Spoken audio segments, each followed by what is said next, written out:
여러분께 한 가지 여쭤보겠습니다. 혹시 새벽같이 일어나 갈비를 재우고 나무를 다듬고 바닥까지 닦아놓고 자식들을 기다려 본 적이 있으십니까? 그리고 그 자식들이 밥 한 끼 뚝딱 먹고 30분 만에 현관문을 닫고 나간 적이 있으십니까? 그 순간 거실에 남겨진 것은 기름 냄새와 설거짓거리, 그리고 설명할 수 없는 허전함뿐이었을 겁니다. 그런데 오늘 저는 자식들의 무심함에 대해 이야기하려는 것이 아닙니다. 저는 그 갈비찜에 대해 이야기하고 싶습니다. 여러분은 왜 그 음식을 만드셨습니까? 자식이 배가 고파서였습니까? 아니면 자식이 맛있다며 웃어주는 얼굴을 보고 싶어서였습니까? 오늘 제가 드리는 이야기는 어쩌면 듣기 불편하실 수 있습니다. 하지만 끝까지 들어주신다면 여러분의 어깨가 조금은 가벼워지리라 믿습니다. 괜찮아? 가서 쉬어라. 이 말 한 번쯤 해보셨지요? 명절에, 어버이날에, 혹은 평범한 일요일 점심 뒤에 입으로는 가라고 하면서 마음속으로는 간절히 바랍니다. 아니에요, 어머니. 저희 더 있다가 갈게요. 이 한마디를 말입니다. 그런데 돌아오는 대답은 이렇습니다. 정말요? 그럼 저희 갈게요. 어머님 편히 쉬세요. 그 순간 가슴 밑바닥이 꺼지는 느낌을 아시는 분이 여기 계실 겁니다. 이것은 여러분 잘못이 아닙니다. 여러분 세대는 속마음을 꺼내는 법을 배운 적이 없습니다. 참는 것이 미덕이었고 직접 말하는 것은 체면이 깎이는 일이었습니다. 시어머니 앞에서 싫은 소리 한마디 못하고 속으로 삼켰던 그 시절, 그것이 여러분의 언어였습니다. 그래서 가라는 말 뒤에 있지 말라는 뜻을 숨기는 것이 자연스러웠습니다. 그런데 문제는 요즘 세대는 그 숨은 뜻을 읽지 못한다는 것입니다. 아니, 읽지 않는 것입니다. 그들에게 가서 쉬어라는 말은 글자 그대로 가서 쉬라는 뜻이니까요. 여러분은 지금 역사의 한가운데 서 계십니다. 부모님을 모신 마지막 세대, 자식에게 기대할 수 없는 첫 세대, 그 한가운데 서 계신 분들이 바로 여러분이십니다. 이것은 누구의 잘못도 아닙니다. 세상이 바뀐 것입니다. 하지만 그 바뀐 세상 한복판에서 가장 큰 충격을 받는 사람은 바로 여러분입니다. 오늘 저는 그 충격을 하나하나 풀어보려 합니다. 시작은 여러분이 가장 어려워하는 그 사람, 며느리 이야기부터입니다. 이야기를 시작하기 전에 하나만 여쭙겠습니다. 올해 어버이날에 집에서 직접 음식을 준비하신 분은 1번, 밖에서 외식하신 분은 2번을 댓글에 적어주십시오. 저도 궁금합니다. 자, 그럼 본격적으로 들어가겠습니다. 오늘 첫 번째로 드리고 싶은 이야기가 있습니다. 불편하실 수 있지만 먼저 꺼내야 할 말입니다. 며느리는 남입니다. 이 말이 서운하게 들리실 수 있습니다. 하지만 한번 가만히 생각해 보십시오. 며느리는 여러분이 낳은 사람이 아닙니다. 여러분이 젖을 먹인 사람도 아니고 새벽에 열이 나면 업고 병원을 뛰어다닌 사람도 아닙니다. 며느리는 다른 집 부모가 그렇게 키운 귀한 딸입니다. 그 딸이 여러분의 아들을 사랑해서 함께 살기로 한 것이지 여러분의 딸이 되겠다고 한 것은 아닙니다. 많은 분들이 이렇게 말씀하십니다. 며느리도 내 딸이라고. 그 마음은 이해합니다. 예쁘게 보고 싶고 가까이 두고 싶은 거지요. 하지만 그 한마디가 오히려 독이 됩니다. 왜냐하면 내 딸이라고 생각하는 순간 딸에게 기대하는 것들을 며느리에게도 기대하게 되기 때문입니다.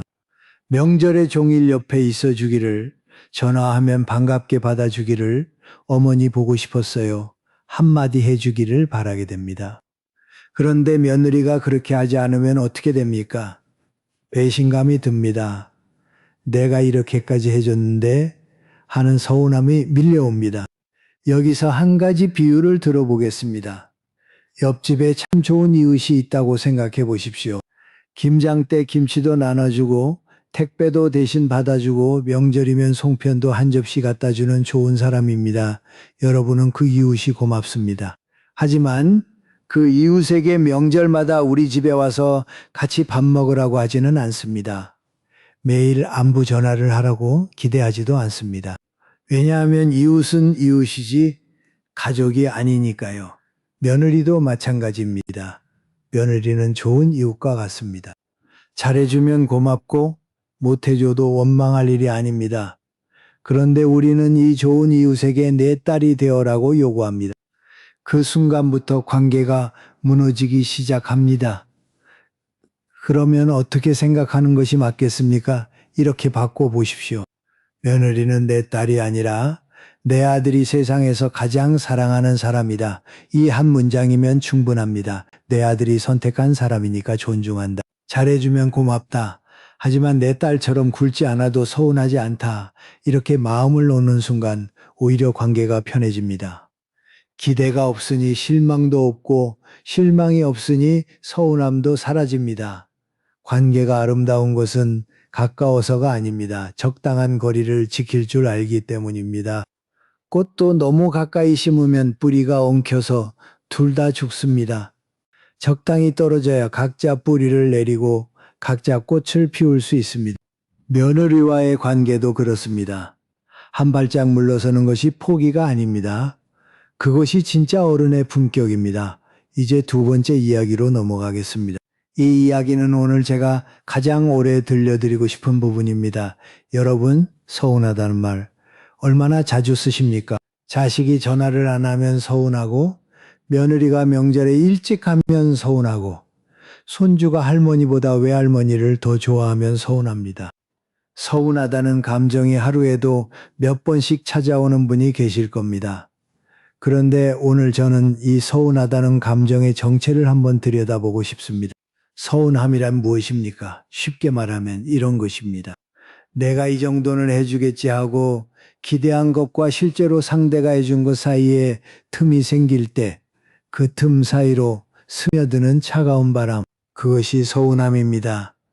여기서 중요한 것은 상대가 무엇을 했느냐가 아니라 내가 무엇을 기대했느냐입니다. 같은 행동이라도 기대에 따라 감정이 완전히 달라집니다. 예를 들어보겠습니다. 며느리가 어버이날에 와서 점심을 함께 먹고 2시간 만에 갔다고 합시다. 만약 여러분이 종일 함께 보낼 거라고 기대했다면 2시간은 섭섭합니다. 그런데 만약 올해는 바쁠 테니 안 오겠지 하고 마음을 비워두었는데 며느리가 와서 2시간이나 함께 있어 줬다면 어떻겠습니까? 고맙습니다. 기쁩니다. 같은 2시간인데 한쪽에서는 서운함이 되고 다른 쪽에서는 감사가 됩니다. 달라진 것은 며느리의 행동이 아닙니다. 여러분의 기대가 달라진 것입니다. 이것은 제 생각만이 아닙니다. 미국 미시간 대학교의 연구팀이 수십 년에 걸쳐 부모와 자식 사이의 감정을 추적한 연구가 있습니다. 뱅슨이라는 학자가 처음 제시하고 버디 교수팀이 2015년에 확장한 이 연구에서 밝혀진 사실이 있습니다. 부모는 항상 자식보다 관계에 더 많은 감정을 투자한다는 것입니다. 쉽게 말하면 부모가 자식을 생각하는 마음이 자식이 부모를 생각하는 마음보다 언제나 크다는 뜻입니다. 이것은 누가 나쁘고 좋아서가 아닙니다. 태어날 때부터 그렇게 만들어진 것입니다. 어미새가 새끼새보다 둥지를 더 걱정하는 것과 같은 이치입니다. 문제는 이 차이를 모르고 살 때 생깁니다. 내가 10을 주었으니 자식도 10을 돌려줄 거라 기대하지만 자식은 원래 3이나 4밖에 돌려주지 못하게 되어 있습니다. 그 차이인 6이나 7이 고스란히 서운함으로 쌓이는 것입니다. 한 분의 이야기를 들려드리겠습니다. 박영자 씨, 71살, 35년간 초등학교에서 아이들을 가르치다 은퇴한 분입니다. 박영자 씨에게는 결혼한 아들이 하나 있었습니다. 며느리는 예의 바르고 부지런한 사람이었지만 시댁에 오는 것을 즐기는 편은 아니었습니다. 바쁘다는 이유였고 박영자 씨도 그러려니 했습니다. 그해 추석이었습니다. 아들 부부가 처갓집 일정 때문에 시댁에는 올 수 없다는 연락을 받았습니다. 박영자 씨는 괜찮다고 했습니다. 전화를 끊고 나서도 괜찮다고 생각했습니다. 그런데 이상한 일이 벌어졌습니다. 괜찮다고 생각하면서도 몸은 이미 부엌에 서 있었습니다. 갈비를 꺼내고 전을 부치고 나물을 무치고 있었습니다. 아무도 오지 않는 추석에 상다리가 부러지도록 음식을 차렸습니다. 차려진 상 앞에 혼자 앉았습니다. 젓가락을 들었지만 입맛이 없었습니다. 한 숟가락 뜨고 내려놓고 또 뜨고 내려놓고 설거지를 시작했습니다. 마지막 그릇을 닦을 때였습니다. 문득 이런 생각이 들었답니다. 나는 대체 누구를 위해 이 밥을 차린 걸까? 아들은 오지 않았습니다. 오지 않겠다고 미리 말했고 박영자 씨도 괜찮다고 대답했습니다. 그런데 왜 밥을 차렸을까요? 박영자 씨는 그 순간 깨달았습니다. 자신은 밥을 차린 것이 아니라 무대를 꾸민 것이었습니다. 아들이 오면 감동하겠지, 이렇게 정성을 들였으니 미안해하겠지 하는 시나리오를 머릿속에 써놓고 그 시나리오대로 움직였던 것입니다. 아들은 시나리오를 읽은 적도 없는데 말입니다. 박영자 씨의 현관에는 파란색 실내화 한 켤레가 있었습니다. 며느리용으로 사둔 것이었습니다. 산뜻한 하늘색의 쿠션도 푹신한 좋은 것으로 골랐습니다. 그 실내화는 현관 한쪽에 가지런히 놓여 있었습니다. 아무도 신지 않는 실내화. 그것이 기다림의 모습이었습니다. 박영자 씨는 그날 밤 일기장에 이렇게 적었습니다. 서운한 것은 아들이 안 와서가 아니었다. 내가 머릿속에 써놓은 각본대로 아들이 움직여주지 않아서였다. 각본을 쓴 사람은 나인데 나는 그걸 아들 탓이라고 착각하고 있었다. 여러분 혹시 이런 각본을 쓰고 계시지는 않습니까? 며느리가 이번 명절에는 하루 종일 있겠지. 아들이 전화해서 엄마 보고 싶다고 하겠지. 손주가 할머니 집이 제일 좋다고 하겠지. 이런 각본 말입니다. 각본이 있으면 반드시 실망이 따라옵니다. 왜냐하면 사람은 누구도 남이 쓴 각본대로 살아주지 않기 때문입니다. 그래서 제가 오늘 하나 제안을 드리겠습니다. 아주 작은 것입니다. 다음에 자식들을 만나기 전날 밤 종이 한 장과 펜 하나를 꺼내 보십시오. 그리고 내가 내일 기대하는 것 3가지를 적어 보십시오. 예를 들면 며느리가 안부를 물어봐 주면 좋겠다. 아들이 2시간은 있다 가면 좋겠다. 손주가 안겨주면 좋겠다. 이렇게 3가지를 적은 다음 그 종이를 가만히 들여다보십시오. 그리고 스스로에게 물어보십시오. 이 3가지 중에 하나도 이루어지지 않으면 나는 괜찮을 수 있는가? 괜찮을 수 있다면 좋습니다. 하지만 괜찮을 수 없다면 그것이 바로 여러분을 아프게 하는 기대입니다. 그 기대를 종이 위에서 먼저 만나보십시오. 머릿속에만 두면 보이지 않지만 글자로 꺼내 놓으면 보입니다. 아, 내가 이런 것을 바라고 있었구나. 5분이면 됩니다. 길어야 10분입니다. 기대를 버리라는 말이 아닙니다. 기대를 눈으로 확인하라는 말입니다. 확인하는 순간 기대는 절반으로 줄어듭니다. 그리고 기대가 줄어든 자리에는 감사가 들어옵니다. 오지 않을 줄 알았는데 왔네. 1시간만 있을 줄 알았는데 2시간이나 있었네. 이렇게 말입니다. 서운함은 자식이 만드는 것이 아닙니다. 내 안에 기대가 만드는 것입니다. 기대의 크기를 내가 조절할 수 있다면 서운함의 크기도 내가 조절할 수 있습니다. 오늘 이야기가 여러분의 마음에 닿고 있다면 부탁 하나만 드리겠습니다. 화면 아래에 있는 좋아요 버튼과 구독 버튼을 한 번씩만 눌러주십시오. 여러분이 누르시는 그 한 번이 이 이야기를 아직 듣지 못한 어딘가의 어머니, 어딘가의 아버지에게 전해지는 다리가 됩니다. 여러분이 모르는 누군가에게 주는 작은 선물이라 생각해 주시면 고맙겠습니다. 자, 이제 3번째 이야기를 시작하겠습니다. 앞에서 저는 서운함의 정체가 기대라고 말씀드렸습니다. 그러면 이제 한 걸음 더 들어가 보겠습니다. 그 기대는 어디서 오는 것입니까? 많은 경우 기대는 내가 해준 것에서 옵니다. 내가 이만큼 해줬으니 상대도 이만큼은 돌려줘야 하지 않겠느냐. 이 생각이 기대의 뿌리입니다. 그리고 이 뿌리에는 이름이 있습니다. 심리학자들은 이것을 보이지 않는 계약이라고 부릅니다. 보이지 않는 계약이란 이런 것입니다. 나는 마음속으로 계약서를 한 장 씁니다. 내가 새벽부터 갈비를 재우고 나무를 다듬어서 상을 차려줄 테니 너는 맛있다고 웃어주고 식사 후에 설거지를 도와주고 적어도 저녁 때까지는 함께 있어줘라. 이 계약서를 내 머릿속에 넣어둡니다. 문제는 상대방은 이 계약서의 존재조차 모른다는 것입니다. 서명한 적도 없고 읽어본 적도 없습니다. 그런데 내가 정한 조건대로 움직여주지 않으면 나는 배신당했다고 느낍니다. 계약 위반이라고 분노합니다. 하지만 상대 입장에서는 황당한 일입니다. 계약을 한 적이 없으니까요. 가만히 생각해보면 이런 것입니다. 아무도 부탁하지 않았는데 내가 알아서 국을 끓여놓고 아무도 맛있다고 하지 않는다고 서운해하는 것과 같습니다. 국을 끓인 것은 내 선택이었습니다. 하지만 나는 그 선택에 조건을 붙였습니다. 맛있다는 말 한마디쯤은 해줘야 하지 않느냐는 조건을 말입니다. 최병호 씨 이야기를 들려드리겠습니다. 69살 평생 목수일을 하다 은퇴한 분입니다. 최병호 씨에게는 결혼한 아들이 하나 있었고 며느리와의 사이는 나쁘지 않았습니다. 다만 최병호 씨에게는 습관이 하나 있었습니다. 매주 일요일마다 직접 담근 김치와 제철 과일을 차에 싣고 아들 집까지 편도 2시간을 운전해서 갖다 주는 것이었습니다. 돌아가신 아내가 생전에 쓰던 낡은 플라스틱 통에 김치를 담았습니다. 뚜껑이 좀 헐거웠지만 새 통을 살 생각은 하지 않았습니다. 아내의 손때가 밴 그 통째로 아들에게 전해주는 것이 최병호 씨 나름의 사랑이었습니다. 며느리는 늘 고맙습니다. 아버님 하며 김치를 받았습니다. 최병호 씨는 흐뭇했습니다. 그런데 이상한 점을 발견했습니다. 다음 주에 가면 지난주에 갖다 준 김치가 냉장고에 그대로 있는 것이었습니다. 2주도 그랬고 3주도 그랬습니다.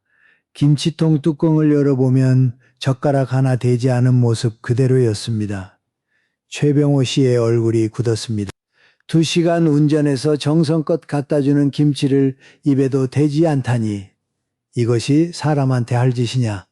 속이 부글부글 끓었습니다. 당장 며느리에게 한마디 하고 싶었지만 참았습니다.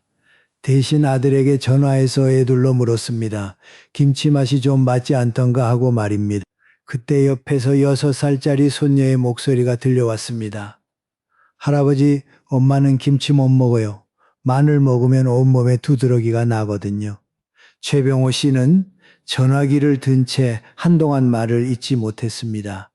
며느리가 김치를 먹지 않은 것은 무시해서가 아니었습니다. 먹을 수가 없었던 것이었습니다. 마늘 알레르기가 있었는데 최병호 씨는 그것을 몰랐습니다. 아니 물어본 적이 없었습니다. 매주 2시간씩 운전하면서도 정작 며느리가 무엇을 먹을 수 있고 무엇을 못 먹는지는 한 번도 물어보지 않았던 것입니다. 최병호 씨는 그날 밤 아내의 낡은 김치통을 식탁에 올려놓고 한참을 바라보았습니다. 자신이 정성이라 믿었던 것의 실체가 보이기 시작했습니다. 나는 며느리를 위해 김치를 담근 것이 아니었다. 나는 아내가 하던 일을 내가 이어받아 하고 있다는 사실에 위안을 얻고 싶었던 것이다. 며느리가 맛있다고 해주면 아내가 살아있는 것 같은 기분이 들었을 것이다.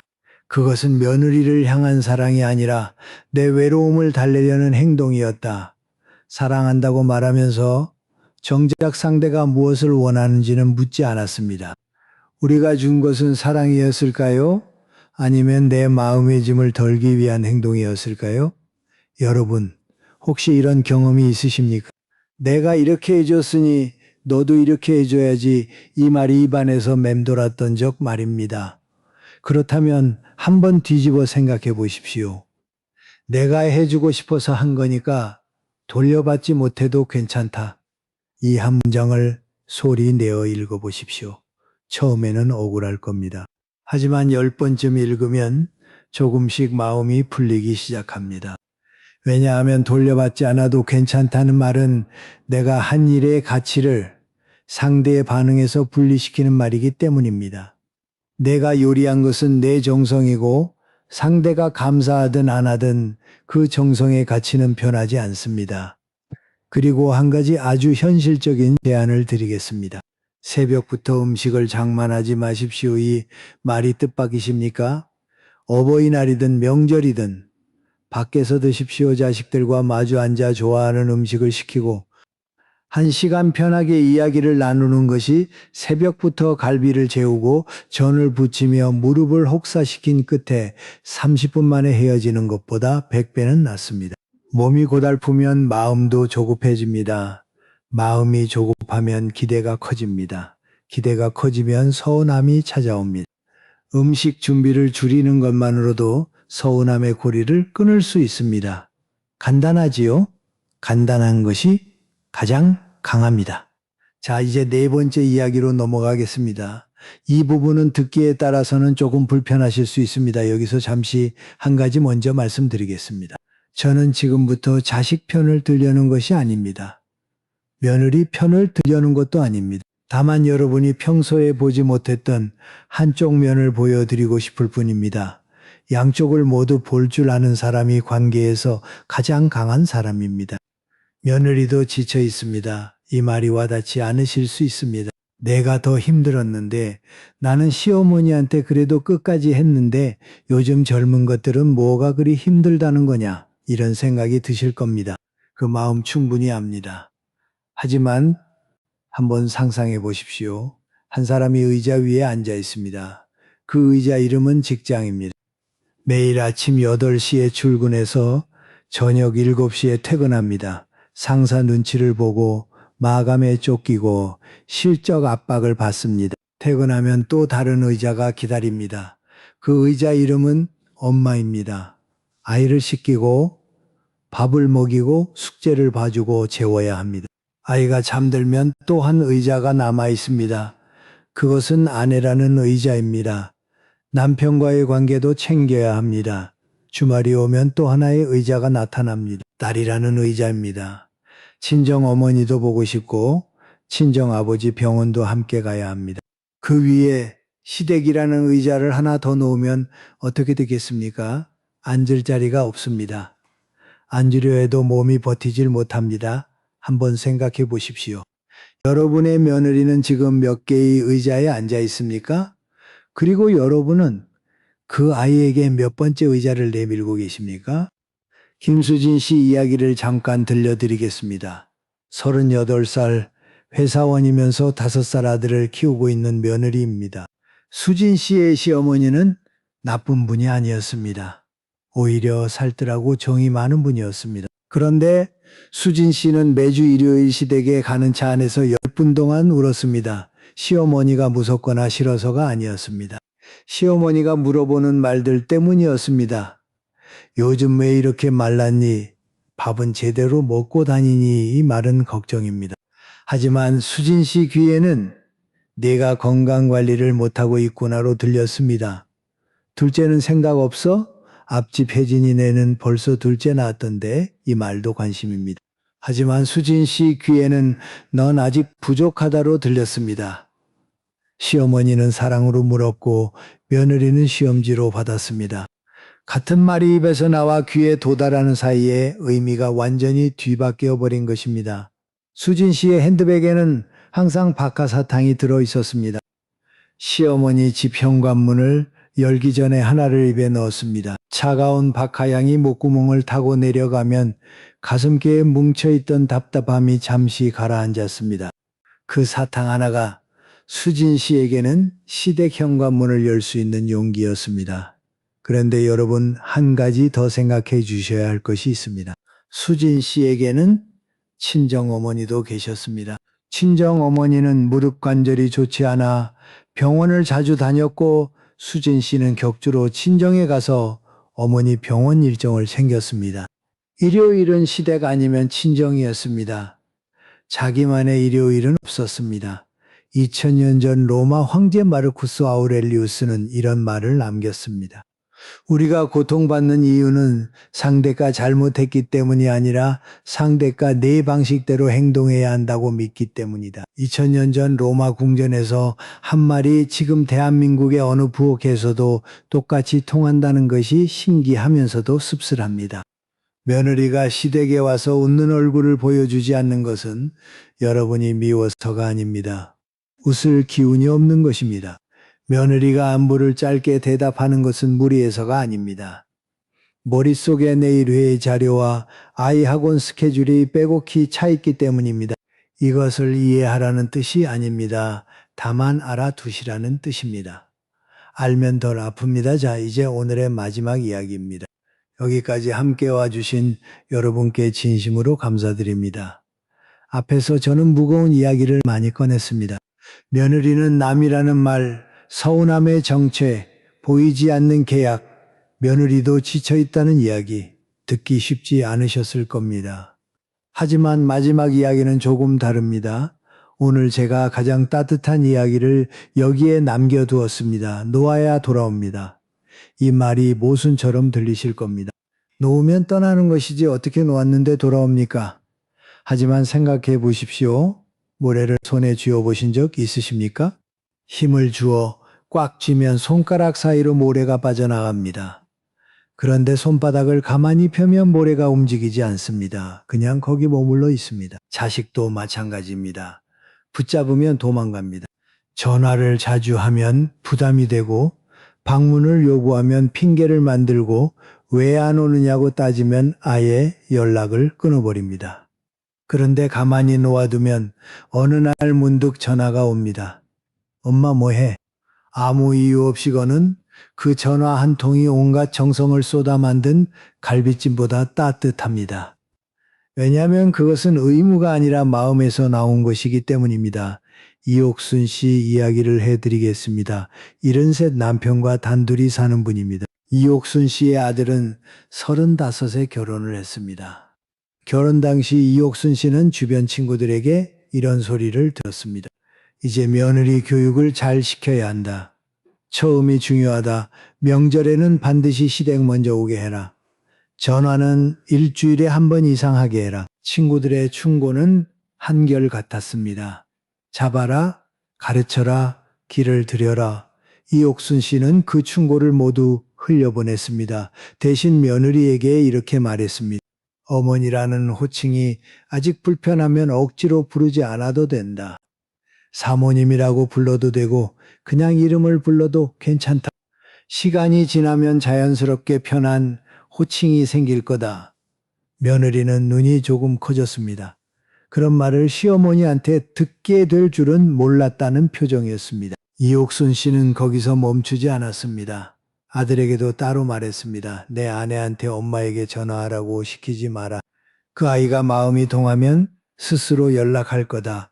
억지로 시키면 전화가 숙제가 되고 숙제는 누구나 미루게 되어 있다. 그리고 이옥순 씨는 자신에게도 규칙을 세웠습니다. 먼저 전화하지 않는다. 아들이 전화하면 기쁘게 받되 짧게 끊는다. 보고 싶어도 먼저 오라는 말을 하지 않는다. 일주일에 한 번 짧은 문자 하나만 보낸다. 엄마 잘 있다. 너희도 건강하지? 처음 몇 달은 외로웠습니다. 전화기를 들었다 놓기를 수십 번, 문자를 쓰다 지우기를 수십 번 했습니다. 손이 근질근질하고 가슴이 허전했습니다. 하지만 이옥순 씨는 견뎠습니다. 대신 그 시간을 자신에게 돌렸습니다. 새벽 산책을 시작했습니다. 아침 6시에 집을 나서서 동네 공원을 30분 걸었습니다. 돌아오는 길에 꽃집에 들러 작은 꽃 한 송이를 사서 식탁 위에 올려놓았습니다. 카네이션도 아니고 장미도 아닌 이름 모를 들꽃 한 송이였습니다. 하지만 그 꽃이 놓인 식탁에서 밥을 먹으면 이상하게 혼자 먹는 밥이 덜 쓸쓸했습니다. 문화센터에서 수채화 수업도 등록했습니다. 처음에는 붓을 잡는 것조차 어색했지만 종이 위에 색이 번져나가는 것을 보는 순간 마음속 무거운 것들도 함께 번져나가는 느낌이 들었습니다. 수업이 끝나면 같은 반 친구들과 분식집에서 떡볶이를 먹었습니다. 자식 이야기는 거의 하지 않았습니다. 대신 어제 본 드라마 이야기, 다음 주 소풍 장소 이야기를 했습니다. 웃는 일이 부쩍 많아졌습니다. 1년이 지났습니다. 어느 일요일 오후 초인종이 울렸습니다. 문을 열었더니 며느리가 아이를 안고 서 있었습니다. 어머니 날씨 좋아서 그냥 왔어요. 아이가 할머니 보고 싶다고 해서요. 그냥이라는 단어, 이유 없이 의무 없이 숙제가 아니라 그냥. 이옥순 씨의 눈시울이 뜨거워졌지만 애써 웃었습니다. 어이구 왔어. 들어와. 그날 이후 며느리는 한 달에 한두 번 아이를 데리고 찾아왔습니다. 어떤 날은 과일을 사왔고 어떤 날은 빈손으로 왔습니다. 빈손이어도 이옥순 씨는 기뻤습니다. 오는 것 자체가 선물이었으니까요. 그리고 3년이 지난 어느 명절날 며느리가 부엌에서 설거지를 하다 아무렇지도 않게 말했습니다. 엄마 그릇 어디에 넣어요? 3년입니다. 짧지 않은 시간이지요. 하지만 억지로 부른 어머니보다 스스로 부른 엄마 한마디가 얼마나 더 따뜻한지 모릅니다. 이옥순 씨가 한 일은 대단한 것이 아니었습니다. 잡지 않은 것입니다. 가르치지 않은 것입니다. 대신 자기 삶을 단단하게 살았습니다. 혼자서도 충분히 괜찮은 사람이 되었습니다. 그러자 자식들이 자연스럽게 그 곁으로 왔습니다. 의무가 아니라 마음으로요. 여러분 혹시 지금도 자식에게 전화를 먼저 거시고 계십니까? 안부가 궁금해서 목소리가 듣고 싶어서 혹은 얼마나 지나야 연락을 하나 확인하고 싶어서 그 마음 충분히 이해합니다. 부모 마음이 원래 그런 것입니다. 하지만 오늘 한 가지 실험을 제안드립니다. 오늘부터 일주일만 먼저 연락하지 말아 보십시오. 전화도 문자도 카카오톡도 보고 싶어도 궁금해도 일주일만 참아 보십시오. 길어야 7일입니다. 그 7일 동안 이런 일이 생길 수 있습니다. 3일째쯤 아들에게서 전화가 올 수 있습니다. 엄마, 왜 요즘 연락 없어? 몸 괜찮아? 그 전화 한 통의 무게를 느껴보십시오. 그것은 여러분이 먼저 걸었을 때와는 전혀 다른 울림을 가진 전화입니다. 만약 7일이 지나도 연락이 오지 않는다면 그것도 괜찮습니다. 그 7일 동안 여러분은 전화기를 뚫어져라 쳐다보는 대신 산책을 하고 친구를 만나고 하고 싶었던 일을 한 가지 할 수 있으니까요. 그리고 한 가지 더 말씀드리겠습니다. 며느리와 자식 이야기를 하다 보면 놓치기 쉬운 존재가 있습니다. 바로 옆에 있는 사람, 여러분의 남편 혹은 여러분의 아내입니다. 어떤 분은 이렇게 말씀하실 겁니다. 우리 영감은 아무것도 몰라요. TV만 보고 코만 골아요. 그 심정 이해합니다. 하지만 한번 생각해 보십시오. 그 사람은 자식들이 떠난 뒤에도 떠나지 않은 유일한 사람입니다. 며느리가 떠나도 아들이 바빠도 딸이 시댁에 가도 그 사람은 거실 소파에 앉아 있습니다. 매끄럽지 않고 다정하지 않고 때로는 답답하기 짝이 없는 사람이지만 여전히 그 자리에 있습니다. 물론 모든 남편이 다정한 것은 아닙니다. 모든 아내가 따뜻한 것도 아닙니다. 평생 서로에게 서운한 것이 산더미인 부부도 계실 겁니다. 하지만 여러분, 사랑이라는 것이 원래 매끈한 모습이 아닙니다. 사랑은 때로 못생긴 모습으로 옵니다. 남편이 서투르게 깎은 울퉁불퉁한 사과 한 조각으로 올 수도 있습니다. 평생 부엌에 들어온 적 없는 사람이 어이쿠 이거 먹어 하며 내미는 그 투박한 손에 사랑이 담겨 있습니다. 그 사과는 예쁘지 않습니다. 껍질도 덜 벗겨지고 크기도 제각각입니다. 하지만 그것을 한 입 베어 무는 순간 며느리에게서 받지 못한 그 어떤 카네이션보다 달다는 것을 알게 됩니다. 자식이라는 나무에 평생 물을 줬습니다. 이제 그 물을 한 컵이라도 옆에 있는 고목에 부어주십시오. 그 고목이 무뚝뚝하고 볼품없어 보여도 여러분과 가장 오래 뿌리를 나란히 한 나무입니다. 지금 이 이야기를 들으시며 혼자 계신 분도 계실 겁니다. 배우자를 먼저 보내신 분, 혼자 사시는 분, 그분들께도 같은 말씀을 드립니다. 옆자리가 비었다면 그 자리에 여러분 자신을 앉혀주십시오. 평생 남을 위해 비워두었던 그 자리, 이제는 내가 앉아도 됩니다. 오늘 드린 이야기를 정리하면서 구체적으로 실천하실 수 있는 것들을 말씀드리겠습니다. 저는 이것을 4가지 하지 않기라고 부릅니다. 첫째, 묻되 캐묻지 않기. 안부를 묻는 것은 좋습니다. 하지만 한번 물어서 짧게 대답하면 거기서 멈추십시오. 왜 짧게 대답해? 무슨 일 있어? 하고 파고들면 대화가 아니라 취조가 됩니다. 둘째, 비교하지 않기.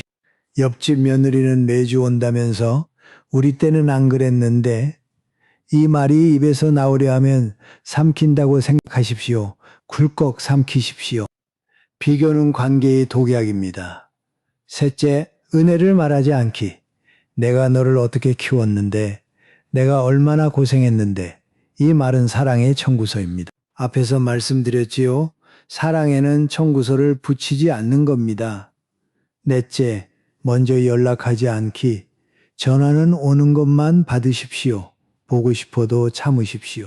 그 참음이 며느리에게는 숨 쉴 공간이 되고 아들에게는 자발적으로 엄마를 찾게 되는 빈자리가 됩니다. 네 가지가 어렵게 느껴지시면 하나만 먼저 시작하셔도 됩니다.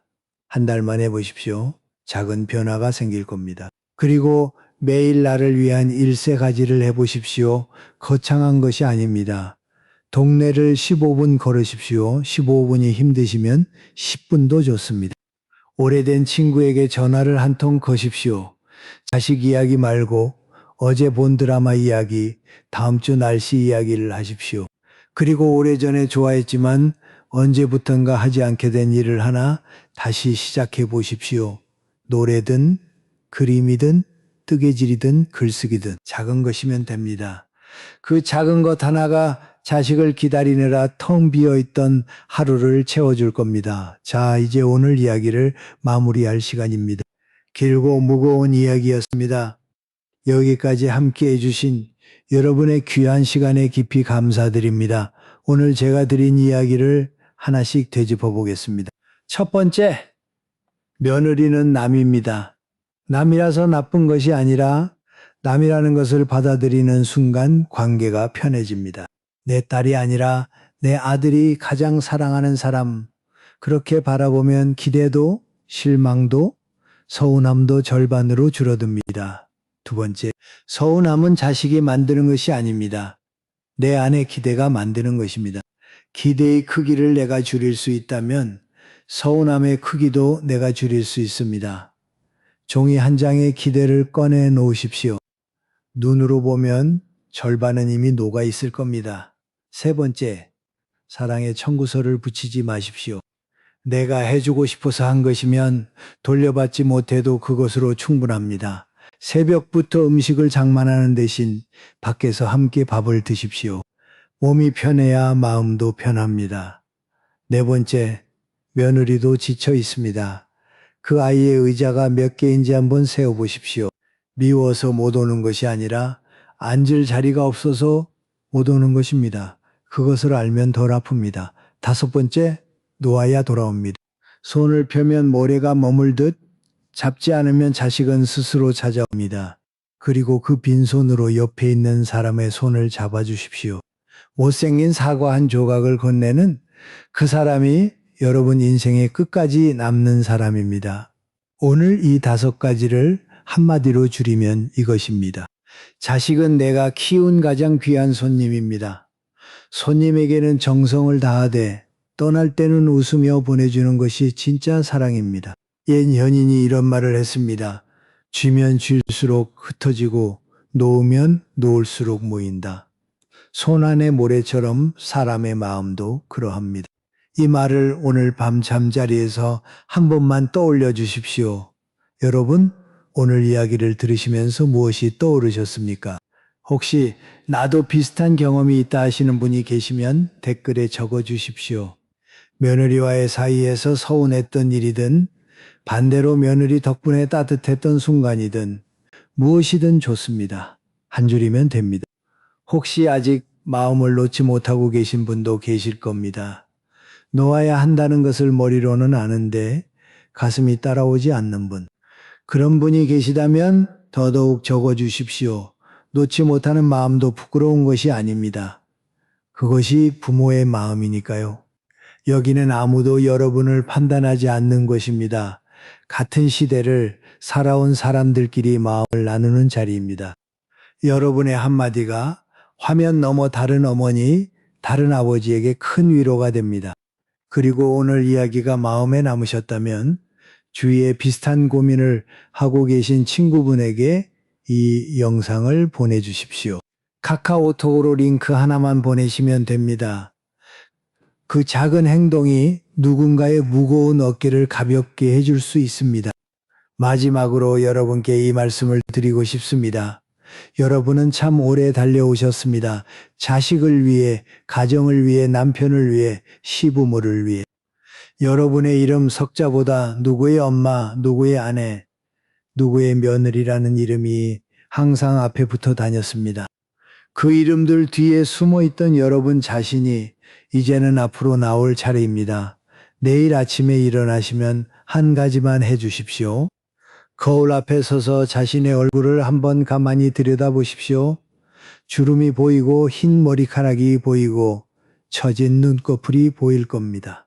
하지만 그 얼굴은 수십 년의 세월을 버텨낸 얼굴입니다. 누군가의 눈물을 닦아주느라 자기 눈물은 닦지 못한 얼굴입니다. 그 얼굴을 보면서 이렇게 한마디만 하십시오. 수고했다. 자식에게 할 말이 아닙니다. 여러분 스스로에게 할 말입니다. 오늘 이야기가 여러분의 마음에 작은 바람 한 줄기가 되었으면 좋겠습니다. 꽉 막혀있던 가슴에 살짝 틈을 내어주는 그런 바람 말입니다. 저는 내일도 이 자리에서 여러분을 기다리겠습니다. 여러분의 이야기가 있는 한 저도 계속 이야기를 들려드리겠습니다. 여러분은 충분히 잘 살아오셨습니다. 이제는 여러분 차례입니다.